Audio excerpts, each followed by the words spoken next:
Right? So, ఎప్పుడైతే భక్తిలో వస్తామో అప్పుడనిపిస్తది. నేను తక్కువ, వాళ్ళెక్కువ, నేను మంచోడిని, నేను గొప్పోడిని, వాళ్ళు చెత్త, వాళ్ళు మంచోళ్ళు గాదు. ఇట్లాంటి భేదాలు మనం చూడకూడదు.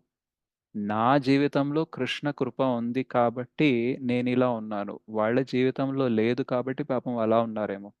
శ్రీ రాధానాథ్ స్వామి మహారాజ్ అంటారనమాట. If we think that we are better than others, we may feel proud. But we should know that we are not better than others, but we are fortunate than others. మనకి అదృష్టం ఉండి కృష్ణ కృప దొరికింది కాబట్టి ఇలా ఉన్నాం మంచిగా. లేకపోతే మేబీ ఎలా ఉండేవాళ్ళమో. పాపం వాళ్ళకి అదృష్టం లేదు, ఆ కృప లేదు కాబట్టి పాపం ఇలా ఉన్నారు. సో, ఇట్లాంటి వాళ్ళపైన దయ చూపించాలి గానీ, కోపం, ద్వేషం చూపించకూడదనేసి అర్థమైతుంది. చాంటింగ్ చేసే కొద్దీ జనరల్‌గా ఏముంటుందంటే, మన అహంకారం మనకి ఒక చిన్న ప్లెజర్ ఇస్తది.